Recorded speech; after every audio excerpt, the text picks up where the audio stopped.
مجھے جب پہلی دفعہ ڈاکٹر سراج صاحب کا تعارف ہوا نا، میں اپنے آفس کے کام کے سلسلے میں 2007 میں کراچی گیا تھا، تو ڈیفینس میں ہمارا ایک ہاسٹل تھا، اس میں ہم رکے. جب زور کی نماز کا وقت آیا نا، تو میں نے اس کو سیکورٹی گارڈ کو کہا یار میں تو نماز جماعت سے پڑھوں گا، مجھے کوئی مسجد بتاؤ. کہنے لگا سر آپ کو یہاں 15 منٹ واک پہ جانا پڑے گا، سمندر کے کنارے کے سے قریب ہی ایک مسجد ہے، بہت بڑی، وہاں نماز پڑھے.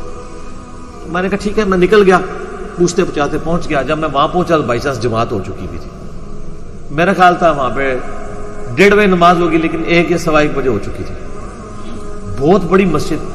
اب میں تو کٹر بریلوی تھا نا اس وقت، تو میں سونگنا شروع کیا کہ یہ مسجد کس فرقے کی ہے. بڑا سونگ گیا جی، نہیں پتہ لگا، کیونکہ اس میں کوئی علامت ہی نہیں تھی.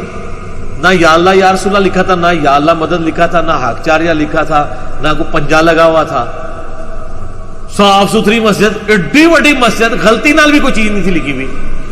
میں سوچ میں پڑ گیا یہ مسجد کس فرقے کی ہے. تو میری عادت ہے کہ کوشش ہوتی ہے میں جماعت سے ہی نماز پڑھوں. کچھ لوگ وضو کر رہے تھے، میں نے ان کو کہا کہ جی جماعت کروا لیتے ہیں، کیونکہ نماز کا میری جماعت رہ گئی. تو ان کا ہاں جی کرا لیتے ہیں. میں نے کہا یار یہ دیوبندیوں کی نہیں لگتی ہے، ورنہ تو دیوبندی تو دوسری جماعت ہی نہیں کرا دیتے. بریلویوں والی کوئی دور دور تک اس میں نشانی نہیں ہے مسجد میں. بریلوی قائل ہیں دوسری جماعت کے. اہل حدیث والا بھی کوئی رنگ نظر نہیں آ رہا. نماز پڑھائی فارغ ہوا، میں نے کسی سے پوچھا یہ مسجد کس کی؟ ان کا جی یہ ڈاکٹر سراج صاحب کی جو جماعت ہے تنظیم اسلامی قرآن اکیڈمی والوں کی یہ مسجد ہے، تو اتنے سارے فرقوں کے لوگ آتے ہیں، اس میں کوئی اس طرح کی ریسٹرکشن نہیں ہے. میں نے کہا اچھا وہ مردود جو ہے، ہم تو مردود ہی سمجھتے تھے نا ڈاکٹر سراج صاحب کو. معاذ اللہ.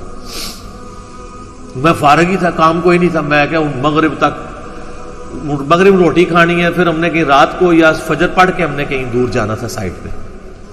میں نے کہا چلو یار ہم کو کتابیں ادھر دیکھتے ہیں. میں نیچے نا بیسمنٹ میں چلا گیا. یہ میں آپ کو بات کر رہا ہوں مارچ 2007 کی، مارچ 2007. تو کیونکہ 23 مارچ 2007 کو میری ملاقات ہوئی تھی مفتی منیب الرحمان صاحب سے، تو وہ میں اسی ٹور میں ہوئی تھی ملاقات، بڑی لمبی ملاقات کراچی میں. اس وقت بھی روحت ہلال کی کمیٹی کے چیئرمین تھے. اب تو زبردستی ان کو اٹھایا گیا، بلکہ روحت ہلال کمیٹی ختم ہوئی ہے تو مفتی صاحب کا بھی عہدہ ختم ہوا ہے، ورنہ تو وہ اس عہدے کے لیے آلموسٹ بنائے گئے تھے.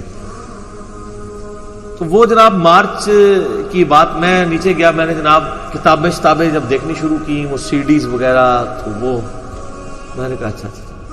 وہاں سے میں نے ایک سی ڈی خریدی، اس کا نام تھا قرآن اور اقبال. میں نے وہ نیگیٹو انٹینشن سے خریدی تھی. میں نے کہا یہ اس سی ڈی کے اندر نا یہ بتایا ہوگا کہ اقبال کی کون سی تعلیمات قرآن کے خلاف ہے.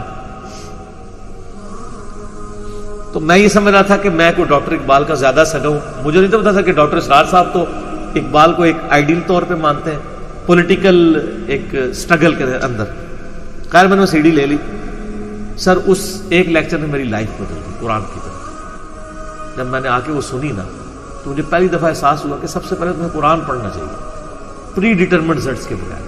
تو میں نے قرآن پڑھنا شروع کیا، تو آہستہ آہستہ میرے عقیدوں کی اصلاح ہوئی. میں ڈاکٹر صاحب کے پاس گیا، دستبوسی کی، ان کو بتایا بڑی ڈیٹیل. 2 دفعہ میری ان کی بڑی لمبی ملاقات ہوئی، بڑی شفقت فرمائی. تو میں نے کہا ڈاکٹر صاحب آپ کی وجہ سے اللہ تعالیٰ نے ہمیں ہدایت دی ہے. ڈاکٹر صاحب کی آنکھوں میں آنسو آ گئے. انہوں نے کہا بیٹا آپ اللہ کا شکر ادا کریں، اللہ تعالیٰ نے آپ کو بہت بڑی دولت دے دی ہے، توحید کی دولت. الحمدللہ. جزاک اللہ، جزاک اللہ، جزاک اللہ، جزاک اللہ.